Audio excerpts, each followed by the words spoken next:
Le agradezco a Ramón Mujica esta invitación, poco usual, porque es raro que se llame a una tribuna a hablar a alguien que está en contra de una política de Estado. Y es que estoy en contra de una política de Estado. Yo soy psicólogo social. Me preguntarán, ¿por qué un psicólogo social se ocupa de este tema? En septiembre de 1939 se celebró en Berkeley, en California, por primera vez el Congreso Anual de la Asociación Psicológica Americana. Su presidente, Gordon Allport, maestro de la psicología social, era presidente entonces, y en su disertación tomó como tema el marco de referencia y la psicología, haciéndonos reflexionar a los psicólogos sobre la importancia que tienen los marcos de referencia, vale decir, decía él, todo contexto que ejerce un demostrable efecto en la percepción de una persona. Marco de referencia es en nuestro mundo, en nuestra burbuja limeña, marco de referencia es el catolicismo, las creencias del catolicismo. Marco de referencia es en nuestra época, por medio de comunicación, vivir en el miedo. Ese es un marco de referencia, vivir en el miedo de la droga, vivir en el miedo del cáncer, vivir en el miedo del terrorismo, vivir en el miedo del tabaco, de tal manera que ya yo no enseñaría en universidades, porque yo cuando enseñaba en universidades le decía a los alumnos, ustedes son 30, yo soy uno, yo voy a fumar, ustedes no, y yo fumaba. Ahora ni en el campus universitario abierto, ni siquiera acá tampoco en la playa de estacionamiento, se puede fumar. Una pérdida de libertad absoluta. Al interior de los ambientes cerrados lo entiendo. Al aire libre se ha convertido en un acto inmoral llevarse un cigarrillo a la boca. En fin, es un marco de referencia que tenemos, un marco de referencia terrorista. Ustedes prenden la televisión o la radio, entonces, accidente, en vivo, un programa en vivo, después hablan de salud mental y están pasando accidente en tal sitio, una camioneta. ¿Cuánta gente puede estar con su familiar viajando y todo el mundo se sobresalta? ¿Tenemos necesidad de saber del último ómnibus que se cayó en la India, del último tren que chocó en tal parte? No, es terrorismo. El terror siempre ha sido el sistema para manejar a la humanidad. El terror del pecado, del infierno, por lo tanto la sujeción al perdón de los pecados por el sacerdocio, porque cada terrorismo ha venido con su sacerdocio. El terrorismo teológico vino con el sacerdocio, las confesiones, las comuniones, todo lo que fuera, y el sacerdocio en nuestra época es un sacerdocio más bien médico, ¿no? La gente ya ahora no se preocupa tanto de la salvación, eso ya para después, pero ahora hay que preocuparse de la salud. Entonces hay que preocuparse de la salud y ahí vienen las inyecciones de miedo que yo creo que enferman más que lo que curan o que lo que previenen nada. Pero en fin, ¿por qué el tema? O sea, tomé el tema por psicólogo social, porque el marco de referencia, que me di cuenta que vivíamos en un marco de referencia que no necesariamente corresponde a una verdad comprobable, vamos a decirlo así, ¿verdad? Y entonces pasé a analizar el marco de referencia que yo encontré el año 77, que fue el primer artículo que publicó en el diario La Prensa.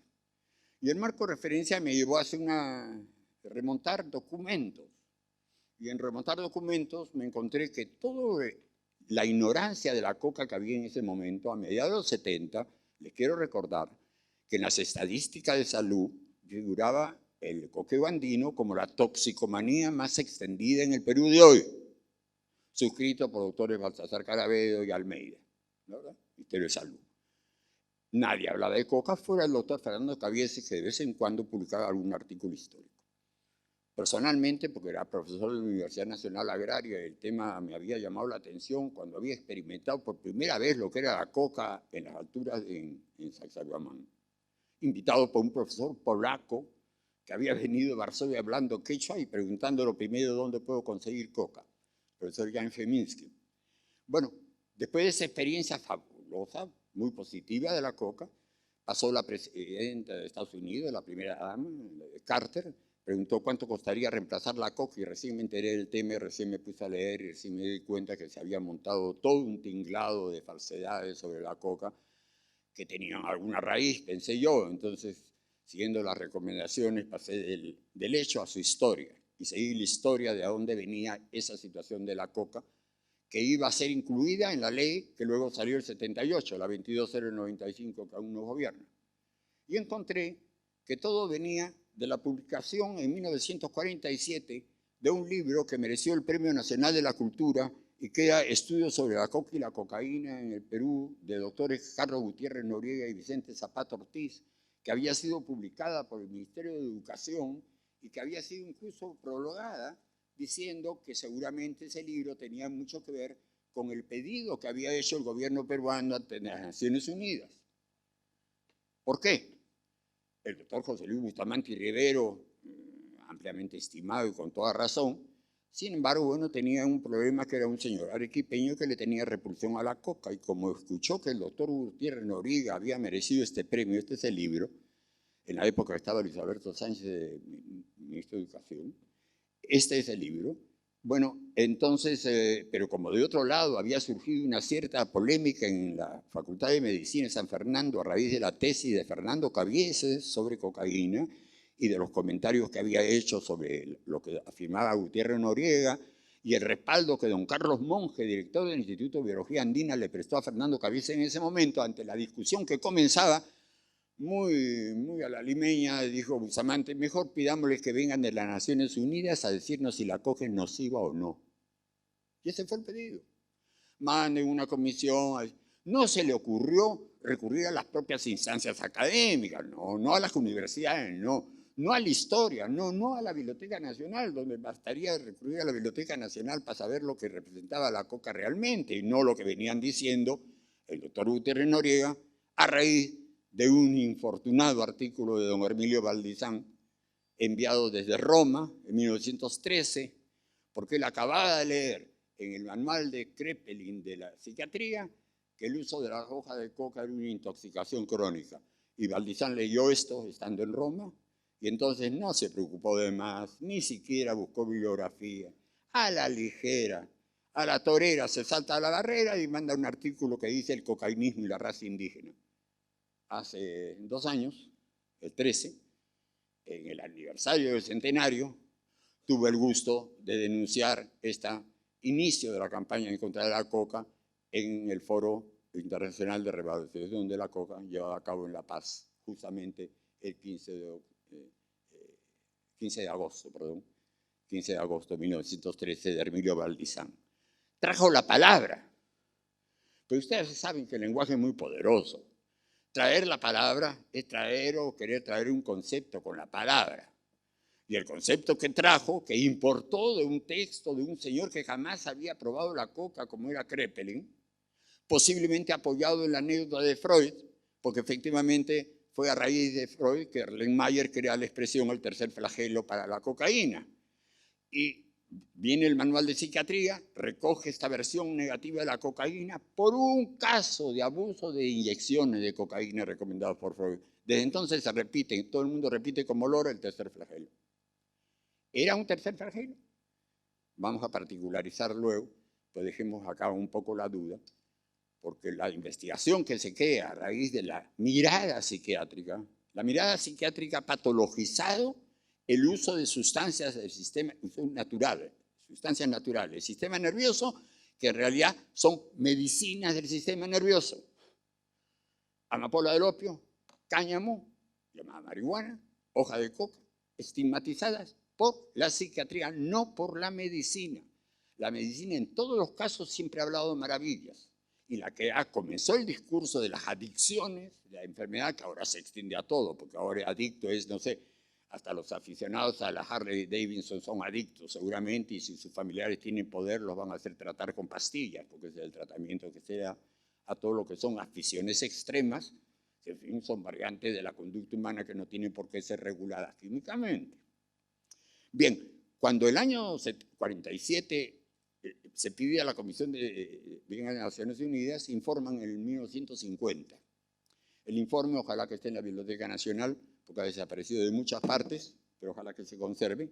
En el informe, lo que ustedes notarán si lo revisan, yo lo hice, esa es parte de mi trabajo que me he hecho, que hice, fue que no aparece Hipólito Unanue, no aparece. La disertación sobre el aspecto, cultivo, comercio y virtud de la famosa planta del Perú nombrada coca de Hipólito Unanue, publicada en Mercurio Peruano en el año 1794, no figura.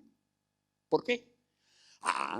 Porque Emilio Valdizán, en ese artículo original, El cocainismo y la raza indígena, dice del trabajo de Unanue, estudio agronómico que tenía como título el cultivo de la coca. Textual. Tengo una, a propósito, si quieren ver todo este material, la gráfica, pueden ver en internet, pueden ver Cocachaski, con Q y final, que es una página web que mantengo en el portal de la Universidad Nacional Agraria, donde hay varios artículos, uno de ellos que es de panacea a flagelo, en el caso de la cocaína, ¿no? Porque la cocaína efectivamente en una época fue panacea para Freud, y luego pasó a ser flagelo por el Mayer y por casos de abuso que efectivamente se dieron, como se dan de otras sustancias también. El año 78 se da la ley de drogas, yo publiqué el 77, bueno, que iban a hacer caso, un artículo en la prensa. El año 78 se da la ley de drogas, y si ustedes ven el articulado, verán que el coqueo andino es considerado un grave problema social y se le implica en la categoría drogadicción, como permanece hasta hoy, con todos los efectos prácticos habidos y por haber.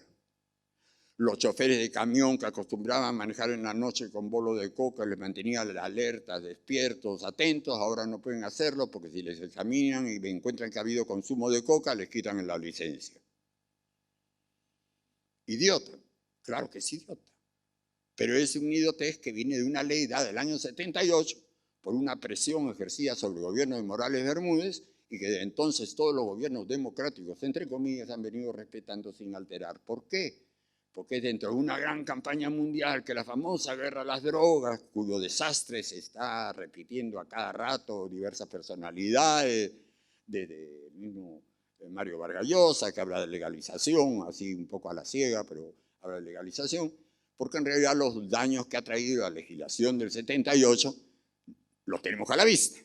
Yo no soy partidario de hacer un psicoanálisis de la corrupción. Yo soy partidario de hacer un análisis cronológico de la corrupción.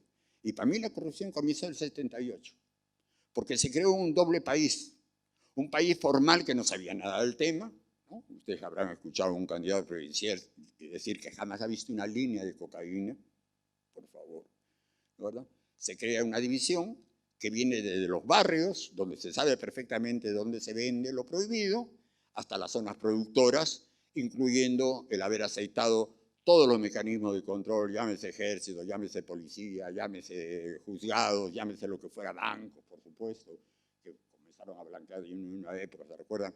Venían las avionetas a través del dólar que luego se vendían en Ocoña, de un banco. O sea que todo el mundo, de una forma u otra, por eso yo digo, para mí, mejor solución es borrón y cuenta nueva.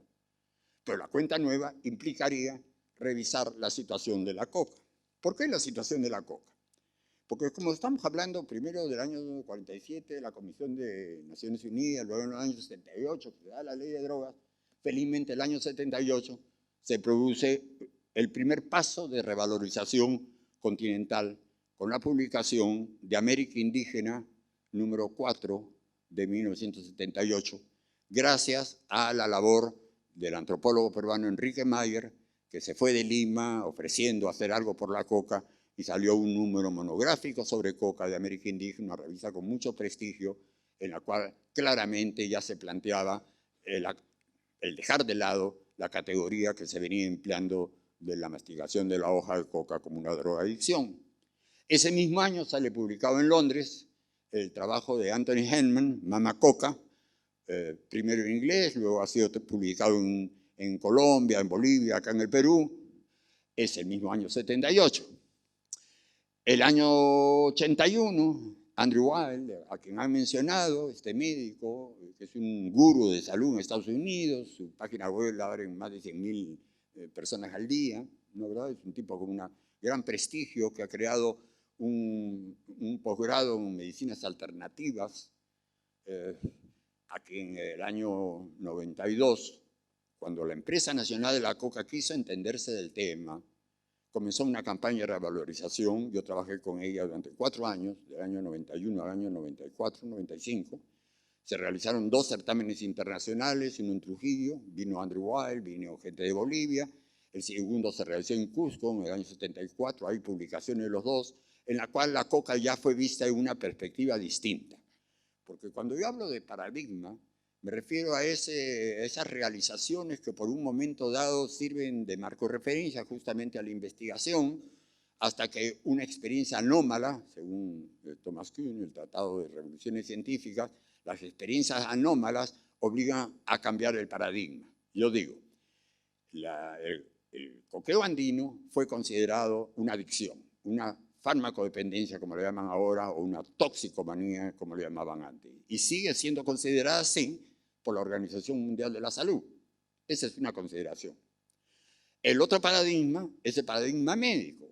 Y entonces, dentro del paradigma médico, vemos todas las ventajas de salud que ofrece la hoja de coca.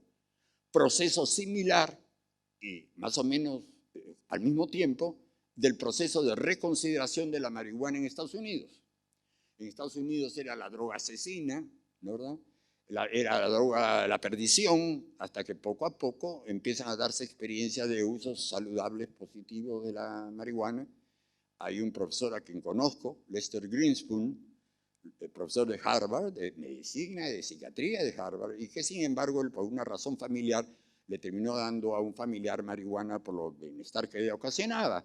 Y luego primero publicó Marihuana Reconsiderada, un libro muy conocido de comienzos de los 70, luego otro libro que se llamaba Marihuana, la medicina prohibida, y ahora ustedes ven la consecuencia de ese cambio de perspectiva o cambio de paradigma, y lo aprecian en el hecho que 25 estados de Norteamérica usen la marihuana como medicinal, que en 2 estados esté liberado por completo y que en la propia capital, en Washington, el uso recreacional esté aprobado. Entonces, ¿qué quiere decir? ¿Que están aprobando una drogadicción? No, sino que ha cambiado la mirada. La mirada ha dejado de ser la mirada formal que registra la ley y que protege la Organización Mundial de la Salud, según la cual se trata de una toxicomanía, ha cambiado por una mirada médica dentro de la cual se ven los beneficios, porque evidentemente los psiquiatras no se les ocurrió pensar nunca que estas plantas merecían algún respeto por tener el respaldo tradicional, porque si hay alguien que es antitradicional es un psiquiatra, ¿verdad? Por definición, en realidad no, le quitaron, bueno, toda la crítica del materialismo médico expresado en la psiquiatría le quitó todo valor a las vivencias religiosas, que sin embargo eran elogiadas por el psicólogo norteamericano más destacado que ha tenido el comienzo del siglo, William James. El valor de la experiencia religiosa en la vida se desprenden de aquello y luego de todas las ayudas tradicionales que el hombre ha tenido para sobrellevar la existencia con los pesares que dan. Vale decir, que por supuesto que el vino es una ayuda, por supuesto que la marihuana lo ha sido tradicionalmente y especialmente en el norte de África lo sigue siendo diariamente. En Marruecos es como la hoja de coca acá. En la India, por supuesto, hay el uso religioso de la marihuana dentro de los grupos budistas. Pero todo este apoyo tradicional a las plantas, a la psiquiatría, no tienen absolutamente ningún valor, porque ellos se plantean algo que es totalmente irreal, ¿verdad? Y por eso que los tratamientos han sido muchas veces tan brutales y lo siguen siendo, como el electroshock, como toda la terapia de encierro, de maltrato, que ustedes todavía podrían ser testigos si fueran a Larco Herrera, porque no creo que haya cambiado tanto las cosas como para que no se pueda ver espectáculos deplorables en la atención a los enfermos mentales, que son los que menos derecho tienen, porque cualquier cosa que diga, imagínense quién le hace caso a un loco. Uno le puede hacer un caso a una persona que va por una enfermedad, a una clínica, pero aún eso, quedan abandonados, los interrumpen. En fin, no quiero extenderme respecto a lo que es la psiquiatría, porque es para mí la Inquisición de nuestra época, ¿no es verdad? La Inquisición de nuestra época que actúa con métodos tan bárbaros como aquellos y además nos malogra la vida con toda su prédica. Ahora, si nosotros revisamos un poco lo acontecido desde el 90, la empresa de la coca, la revalorización, y la Cancillería, porque cuando se realiza la reunión de hilo entre Fujimori y Sánchez de Lozada, se aprueba una declaración en la cual claramente se establece la voluntad de los dos gobiernos de retirar a la hoja de coca de la lista de sustancia 1 de sustancias controladas. Está en el texto. ¿Ya? Pero ¿qué pasa luego? Como nos contó el embajador en la mañana, comienza a avanzar con la opción 0 en Bolivia, y acá aún los sectores llamados progresistas se pliegan a la idea de que no, que hay que sustituir cultivos. Ahora bien, yo lo que personalmente pienso respecto a estos cambios que se han producido y que se han seguido adelante. Cuando el Instituto Nacional de Investigaciones Estadísticas hace una encuesta, o como le quieran llamar, del uso de coca en el Perú, el año creo que no, 2003 o algo así. Recuerdo que hubo una mesa redonda en Canal N, en la última mesa en que me han invitado, porque ahí el que tiene privilegio es un señor Antesana, que siempre es el acusete de las cocas, de todo tipo de coca, pero que ha ido como 20 veces en 2 años, no sé. Pero la mía fue la última en que estaba Farid Matuk, que estaba, no recuerdo, Rospigliosi, y entonces me dijeron, mire, solamente 1 millón de usuarios habituales y 3 millones de ocasionales. Le dije, por ahora, no me equivoqué, comenzó a salir la harina de coca al mercado. Y en este momento no se sabe cuál es el volumen del consumo, pero no sé, conforme encuentro personas, me dicen, oye, yo estoy usando una cucharita nomás, o yo estoy usando 2 cucharitas, oye, pero se ha extendido el uso que no se le quiere reconocer como tal, pero es un uso urbano de la hoja de coca. Yo prefiero pichar, a ser franco, acuyicar, por varios motivos adicionales al bienestar propio de la coca, que es si quieren ustedes, el valor simbólico. Bueno, cuando viene, ¿cómo habrá sido cuando el año 95, les cuento por eso es un poco la evolución, mostrándoles cómo ha cambiado la perspectiva, ¿no? El año 95 se organizó una gira Coca 95 en Europa. Tuve la oportunidad de estar invitado, estaba invitado Evo Morales en ese momento, simplemente ni siquiera se había metido en política todavía en ese momento de la gira, Coca 95, que nos llevó por España, Suiza, Alemania, y donde iba, en esa época yo había estado todavía estaba en la empresa la Coca, y le pedí llevarme un ejemplar original de la separata de Hipólito Unanue de 1794, una bolsita de gamuza muy elegante que la mostraba, y todo el mundo se quedaba, pero si es el padre de la medicina peruana, el convenio de salud del área andina se llama Hipólito Unanue, y esto no fue considerado por las Naciones Unidas, no, ni siquiera es considerado todavía por la Organización Mundial de la Salud, no reconoce la existencia de estos trabajos, porque no solamente de Unanue. Hay el trabajo de Casimiro Ulloa, cuñado de José Gálvez, el ministro muerto en el combate de 2 de mayo en el Callao. Moreno y Maíz publica en París un estudio sobre la coca y cocaína, donde es él el que sugiere la capacidad anestésica de la cocaína, mucho antes de Freud. Freud incluso si lee Moreno y Maíz, que publica en 1868. Y eso salió publicado acá también, y también fue ignorado en el informe de Naciones Unidas. Y también fue ignorado el informe de Casimiro Ulloa, Colunga y Ríos, Casimiro Ulloa, gran médico, que le confían en 1880, después de la guerra con Chile, recursos naturales, la coca, que informen al gobierno y dan un informe sumamente positivo de la coca, de lo que podría ser la coca como producto, ahora llaman producto bandera. Bueno, y sin embargo el gobierno no hace nada. Crece la industria privada, hay un gran señor Durán, que en la zona de Huánuco tiene fábricas legales, en el norte también hay fábricas legales de cocaína, porque la cocaína pues tampoco es el veneno del cual se dice, ¿no? ¿Verdad? Es una sustancia peligrosa, a mí no me gusta la onda en que pone. Hildebrand me preguntó una vez si usted hablaba tanto de la coca, ¿por qué no usa cocaína? Le dije, no, la cocaína hace sentirse a uno demasiado inteligente, demasiado poderoso, demasiado seguro, demasiado. Y no somos tanto. ¿Ya? En cambio, la hoja de coca no. La hoja de coca es moderada, uno le da una meseta de bienestar y de seguridad, pero que no son esos picos de exageración que da la cocaína. El año 95, año de la gira, en Estados Unidos sale publicado un artículo del New Yorker de Andrew Weil, el mismo médico que ya vino a visitarnos en Trujillo cuando el año 92 al foro, que había sugerido la reintroducción de la coca en la terapéutica moderna en el año 81 en Estados Unidos, y en este artículo del 95 del New Yorker habla de la nueva política de la coca, diciendo cómo ha cambiado la perspectiva acá y que ojalá, en fin, que quizás Bolivia es demasiado pequeña para proponerlo, pero dando la posibilidad de una salida formal. Porque la propia convención suscrita dice que si en algún momento una de las partes entra en desacuerdo, se dirige al secretario general y le dice, oiga, señor, estamos en desacuerdo con lo que ya habíamos firmado, pedimos su revisión. Yo trabajaba en la empresa de la Coca, en la avenida Arequipa, el año 93 creo que fue, y pasó por acá el secretario de la Junta Internacional de Fiscalización de Drogas, con sede en Viena, señor Schachte, si no me equivoco el nombre. Y como yo sabía que el presidente de la empresa le gustaba hacerse esperar, yo dije, me voy temprano y al momento que lo hacen esperar, le meto letra. Le metí letra y lo metí a la pequeña biblioteca que había formado con todos los recursos de Coca, que logré juntar para la empresa. Ya no saben dónde están. Y me dice el señor Scheich, si ustedes tienen estos elementos de juicio, ¿por qué no van al secretario general de Naciones Unidas a decirle, señor secretario, mire usted, en el informe anterior se escondieron pruebas. Hubo pruebas que no se presentaron, que son todos los testimonios médicos sobre la coca, no los psiquiátricos, que estaban en abundancia y sin ninguna crítica metodológica. Todos los sumaron ahí, Gutiérrez Noriega, Valdizán, todos en el mismo, con gran apoyo. Y no estaban los trabajos médicos.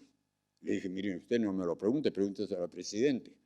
Y eso es lo que habría que preguntarle a cualquier presidente, incluyéndolo a Evo. En fin, yo se lo he dicho. ¿Por qué? Porque hay tantas cosas tan claras que la opinión pública mundial simplemente atendería, le decía, $1 millón, no sé qué le iban a dar para algún proyecto de coca en Bolivia. Le dije, $1 millón. Con eso tenemos una plana New York Times del domingo en la cual sale todo lo que la medicina ha dicho y lo que los psiquiatras han sostenido. A ver en quién confía la opinión pública americana. Por supuesto que en la opinión médica.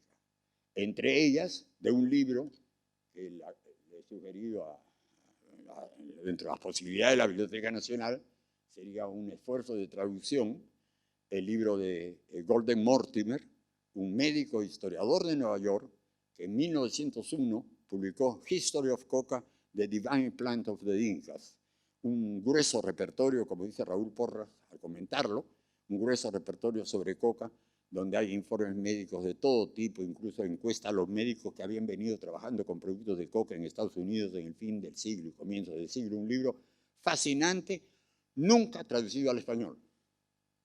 Sería un esfuerzo, pero sería un esfuerzo que vale la pena, porque si bien no ha sido publicado en español, ha sido reeditado 3 veces en Estados Unidos, y si no me equivoco, una más en Australia, reediciones de los 1970. ¿Por qué nos mantienen en ignorancia? ¿O por qué nos mantenemos en ignorancia? En este caso, bueno, por eso dado la iniciativa, no sé si lo podrá hacer la biblioteca o alguien que lo pueda hacer, pero es un libro urgente para darle a conocer al mundo lo que se quiso ignorar en las Naciones Unidas de la Coca. Porque si bien este libro figura en la bibliografía que revisa la comisión, hay una nota entre paréntesis del editor, un médico argentino, Wolf, que dice, está lleno de generalizaciones y puede pasarse por alto.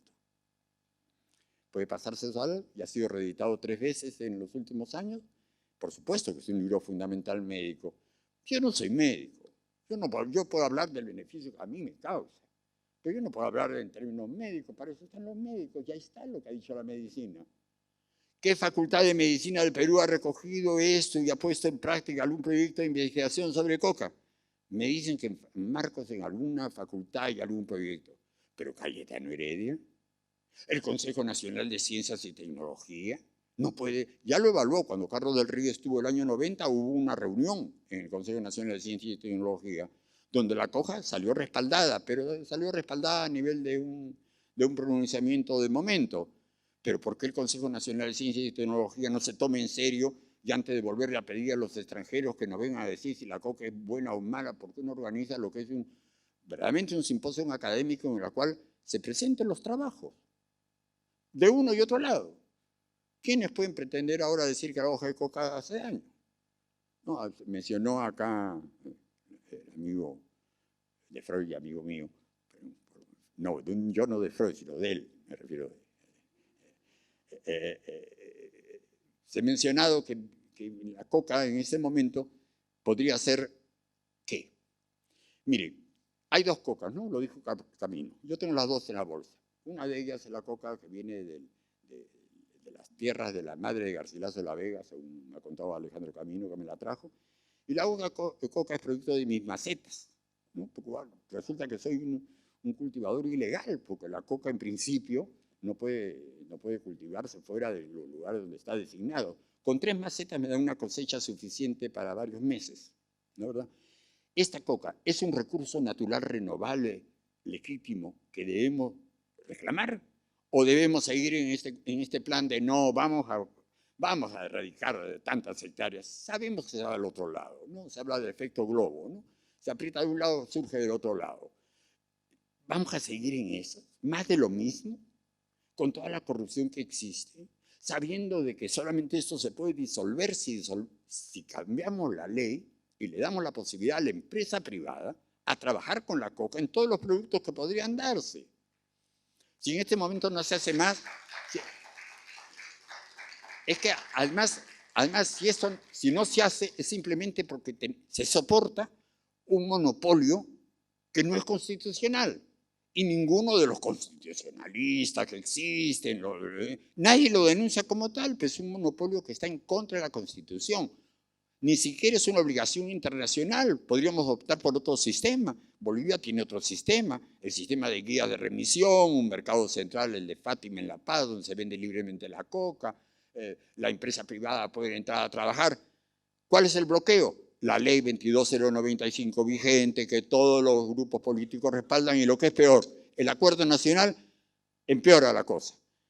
Bueno, en ese momento estaba a cargo, no sé si tendría alguna responsabilidad de otro psicoanalista, que no es el que estaba acá, y se pone ahí que el acuerdo nacional pide que se penalice el uso de las sustancias prohibidas. Que se penalice. ¿Qué quiere decir eso? Que por el hecho que algunos discrepamos de los psiquiatras y nos gusta fumar marihuana, ¿merecemos la cárcel? ¿O que merecen la cárcel los que usan hoja de coca? ¿O que merecen la cárcel, por último, los que usan cocaína? Vale decir que muchos jueces se van a tener que meter a sí mismos en la cárcel y muchos... No, seamos realistas. No. Todo el mundo me dice que vive en las nubes, pero yo más bien creo que vive en la realidad. Seamos realistas. Somos un país que está desdoblado. Desdoblado. Hay un sector formal que no quiere ver nada con la droga. Acuérdense que droga es un término, repito el chiste, ya lo contaba. Entré a la farmacia de esa y pregunté, disculpe, ¿van a cerrar? No, señor, ¿por qué? Porque afuera dice, a las drogas dile no. ¿No? Pero en Colombia se llaman droguerías las farmacias, ¿no es verdad? Porque venden drogas. Entonces no vengan con lo de drogas, y menos todavía aplicarle drogas a las plantas, porque las plantas son plantas. En todo caso soy plantadicto, pues no soy drogadicto. Cuando el año 2006, sube Evo Morales, Evo sacó la cara por la coca. Es verdad, la llevó a la Asamblea de Naciones Unidas, incluso en la Asamblea de Salud dijo, nosotros los que adjudicamos no somos drogadictos. Muy bien dicho, pero además no solamente debo decir eso, sino ¿qué es eso de drogadicción aplicado al coqueo andino? Ahora, en una conferencia internacional que se realizó en Mérida, en Yucatán, en el almuerzo final, me dijeron que dijeron unas palabras y yo dije, sí, pues porque la psiquiatría, que es el sacerdocio de nuestra época, unos aplausos, porque es verdad, se han convertido en los sacerdotes de nuestra época. ¿Es culpable fulano o no es culpable? Examen psiquiátrico, ¿verdad? Y con resultados desastrosos. El caso de los, bueno, en fin, de paréntesis, de Eva Bracamonte me parece lamentable, ¿no, verdad? Toda la dirección de acusarla a ella por lo que ha habido, por una serie de informes. Le confiamos eso. Se le confía la sanidad mental. La sanidad mental comienza por las noticias del día, ¿no, verdad? Entonces acá tenemos razones para estar enfermos, por lo menos por ahora y durante bastante tiempo. Después del 2006, que asume Evo la representación oficial, se ha hecho una campaña. En este momento la hoja de coca, creo que acá mismo en el Perú nadie se atreve a atacarla públicamente. Digamos, se respeta, se dice que se respeta el uso tradicional, pero no solamente se trata del uso tradicional, estamos hablando de la materia misma, del producto mismo. ¿Es un producto valioso que el Perú le puede sacar provecho? ¿O realmente es la porquería con la cual hay que limitarla para que la consuman? Pues, no, el mundo indio si quiere, ¿no? Pero el resto no. Una decisión nadie la quiere tomar. En la Embajada de Bolivia hace unos 3 años más, cuando estaba el candidato, me acerqué al actual presidente y le dije, me dijo, no, no es necesario, ya tenemos nosotros un proyecto. ¿Qué proyecto sería? Una expresidenta me dijo, yo creo lo que usted dice, pero ¿qué quiere? Los gringos no quieren hablar. ¿Cómo que los gringos no quieren hablar? La cuestión es hablarles, seguramente van a oír, ¿no? Solamente tengo una oportunidad de haberlo hecho. El embajador Hamilton quiso conocerme en Estados Unidos, fui, le conté la historia y me dijo que no espere usted que el gobierno de Estados Unidos vaya a hacer algo para recuperar la coca. No, le dije, no les corresponde a ustedes. Pero el día que nosotros lo hagamos, sepan que lo hacemos por la salud de ustedes y de todo el mundo en general. Porque lo que se ha descubierto en el caso de la marihuana, en el caso de la coca, es una experiencia anómala. Son adicciones saludables, lo cual no le entra en la cabeza a un psiquiatra. Para él, las adicciones son negativas. No, hay adicciones saludables. Si usted almuerza y come con un vasito de vino, nadie va a decir que no es una adicción saludable, sobre todo si el vino es bueno. O si usted amanece con su bolo de coca, la verdad que yo personalmente me fastidia una asiática que es independiente de la coca, pero que en algo me alivia, yo me siento bastante bien. Y la gente que conozco que lo usa también. Y esa experiencia, que es un gran geriátrico, porque es un reconstituyente integral.